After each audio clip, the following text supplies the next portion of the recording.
Está usted escuchando Política y Diplomacia, con la conducción de Juan Cruz Castiñeiras, por Radio Antares, la emisora de la familia.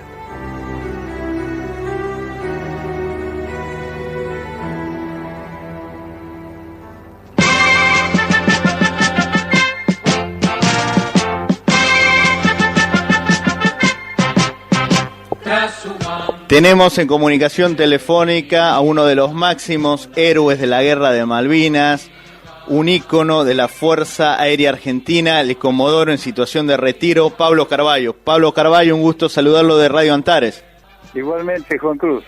Es un honor poder entrevistarlo, ya que usted es considerado uno de los máximos héroes que sobrevivió la guerra. ¿Qué nos puede decir de lo que sucedía hace casi 37 años en la guerra histórica y heroica de Malvinas y sobre todo su participación destacada?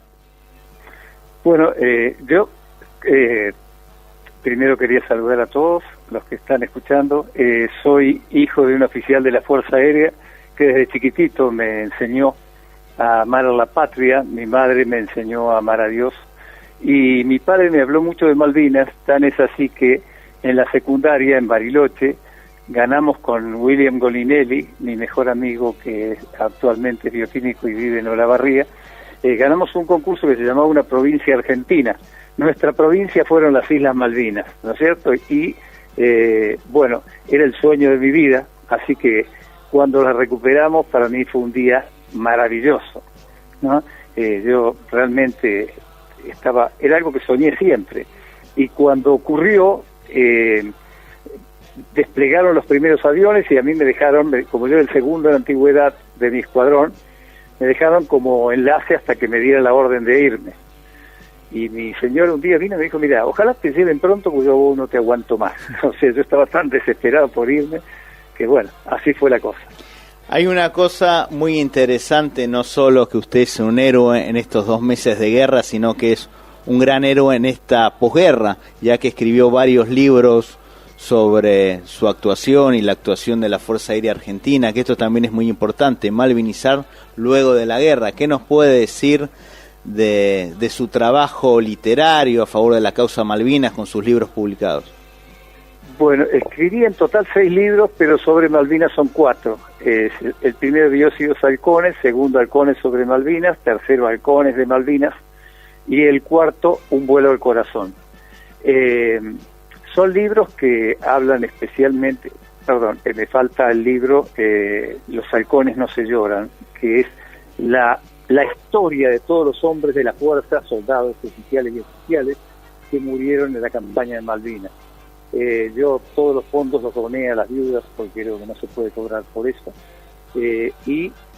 Bueno, escribí porque cuando yo era chico, me enseñaron una historia que más adelante descubrí que no era la historia completa, sino parte de la historia. Dicen que las medias verdades son grandes mentiras, ¿no es cierto? Entonces, yo escribí para mis hijos, empecé a escribir el libro, no era para publicar. Y después, bueno, las circunstancias hicieron que los publicara y que Dios me ayudara y me buscara editores porque nunca busqué un editor, siempre los conseguí por alguna causalidad, ¿no?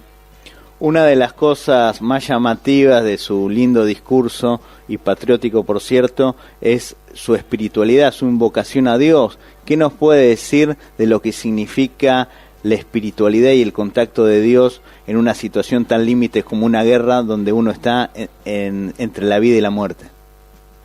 Bueno, un gran amigo mío, piloto de F-16 en Venezuela, de los años allá por el año 90, 92, 93, que yo iba a ser simulador a Venezuela, un país que era maravilloso, alegre, lleno de colorido, y este amigo mío que se llamaba León Blanco, su papá era poeta, y escribió una poesía que decía que era inconcebible que esos hombres que andan por los cielos no estén cerca de Dios. Y eso lo comprobé después, los comprobé en Malvinas, ¿no es cierto? O sea, que los hombres todos se acercaban a Dios de una manera más que lo corriente, porque realmente la Fuerza Aérea es una Fuerza Aérea católica, ¿no? Está siempre cerca de Dios y por lo tanto aceptamos y abrazamos a cualquier otra religión. Entonces, fue importantísimo, también así que con el padre Tadeo salíamos a repartir rosarios a los que salían en las misiones, o sea, todos llevábamos un rosario y el que no tenía se lo dábamos. Y tal es así que un piloto que estaba por salir en una misión y que era conocido, era soltero y salidor, cuando pasé al lado de él no le di el rosario porque dije, no, este hombre no me lo va a aceptar. Y me dice, señor, se olvidó de mí. Y se lo di, y resulta que un tiempo después, él fue el único hombre que volvió vivo de su escuadrilla de una misión, y lo fue a salvar el brigadier Viana con su Hércules a darle combustible cuando estaba prácticamente sin combustible. Y bueno, y esa noche cuando estaban cenando se acercó este hombre al brigadier, le puso, que en esa época no era brigadier, ¿no? Era mucho más moderno, le puso el rosario en el cuello y le dijo, señor, usted es mi papá, ¿no? Otra cosa que llama la atención con respecto a la religiosidad es que para la concepción cristiana solo quita la vida a Dios, y lamentablemente muchos soldados, oficiales que tuvieron una gran religiosidad durante la guerra, hoy en día en la posguerra muchos de ellos se toman la drástica determinación de quitarse la vida. ¿Usted qué opina de estos lamentables casos de suicidios en la posguerra?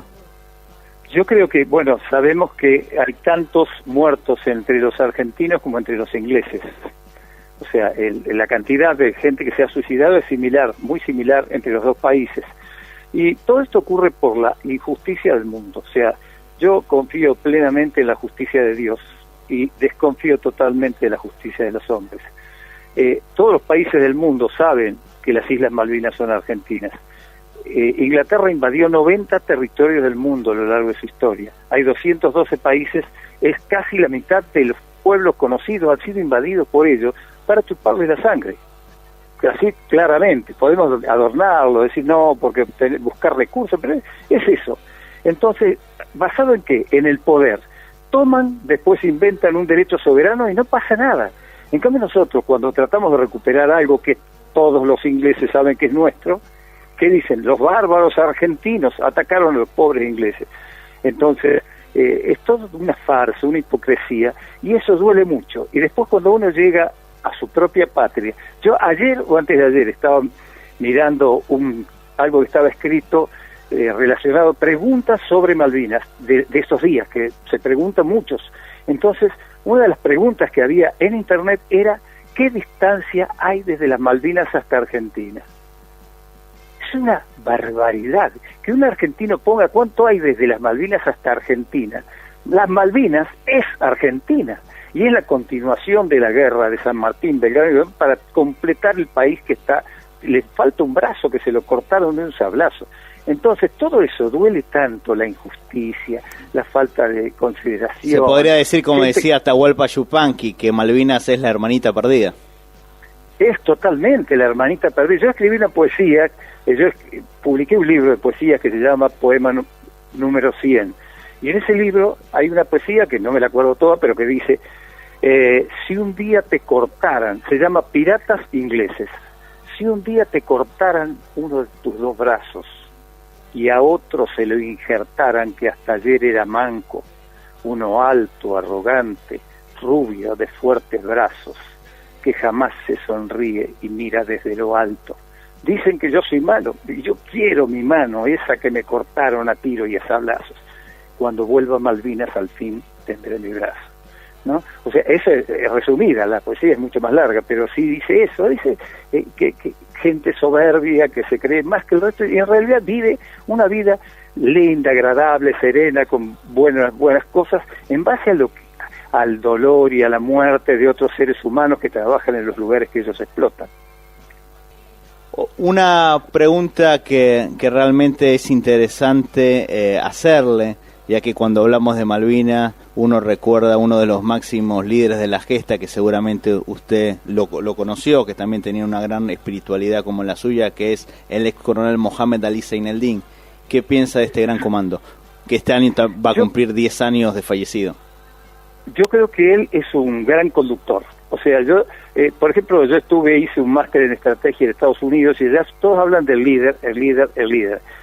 Pero el líder puede ser malo o bueno, ¿no es cierto? O sea, ha habido grandes líderes que llevaron a cometer, por ejemplo, Hitler, a cometer barbaridades, aberraciones a seres humanos, ¿no es cierto? Entonces, prefiero la palabra conductor. El conductor siempre arrastra, lleva con su ejemplo, con su moral, con su conducta, con su forma de actuar, con su forma de ser. Y creo que fue un gran conductor, ¿no? O sea, alguien que hizo de sus hombres personas ejemplares. Por ejemplo, Juan José Gómez Centurión, que me honra con su amistad, su hermano mayor, que me honra con su amistad, Esteban, Guglielmone, tantos hombres que del ejército, el glorioso ejército argentino que nació antes que la patria, porque nació en las invasiones inglesas, cuando los ingleses vinieron a tomar todo. Eso es algo que nadie dice. Todos hablan de las Malvinas, nadie dice que vinieron a tomar todo, ¿no es cierto? Que vinieron a apoderarse de todo el virreinato del Río de la Plata, y 2 veces los echamos a patadas, mujeres, niños y hombres. Recientemente el doctor Norberto Chindemi escribió el libro Gaddafi nuestro amigo, que habla sobre el apoyo de Libia y del gran patriota Muammar al-Gaddafi a la causa Malvinas. Usted, como veterano de guerra, como importante miembro de la Fuerza Aérea Argentina, ¿qué nos puede decir de la ayuda a Libia y de la ayuda de este gran hombre? Yo soy un soldado, o sea, yo no estuve al nivel en que se trataron todas esas cosas. Por lo tanto, dicen que el que habla de lo que no sabe es un chanta. Entonces, si alguien me pregunta cómo actuamos en Malvinas, lo que hicimos, pero esos tratados y ese nivel no lo sé y prefiero no hablar. Muchísimas gracias, Comodoro Carvalho, por esta entrevista y por malvinizar con cada una de sus palabras. Realmente la generación que nacimos luego de Malvinas, como mi caso en el año 84, usted es uno de nuestros ejemplos, nuestros inspiradores para poder seguir malvinizando, y su vivencia nos sirven para amar más a nuestra patria y querer más y abrazar más a la causa Malvinas. Muchísimas gracias, viva la patria. Viva la patria, hasta luego. La perdida perla austral, al honor de nuestro emblema, al orgullo nacional, brillo patria en tu diadema, la perdida perla austral. Está usted escuchando Política y Diplomacia, con la conducción de Juan Cruz Castiñeiras, por Radio Antares, la emisora de la familia.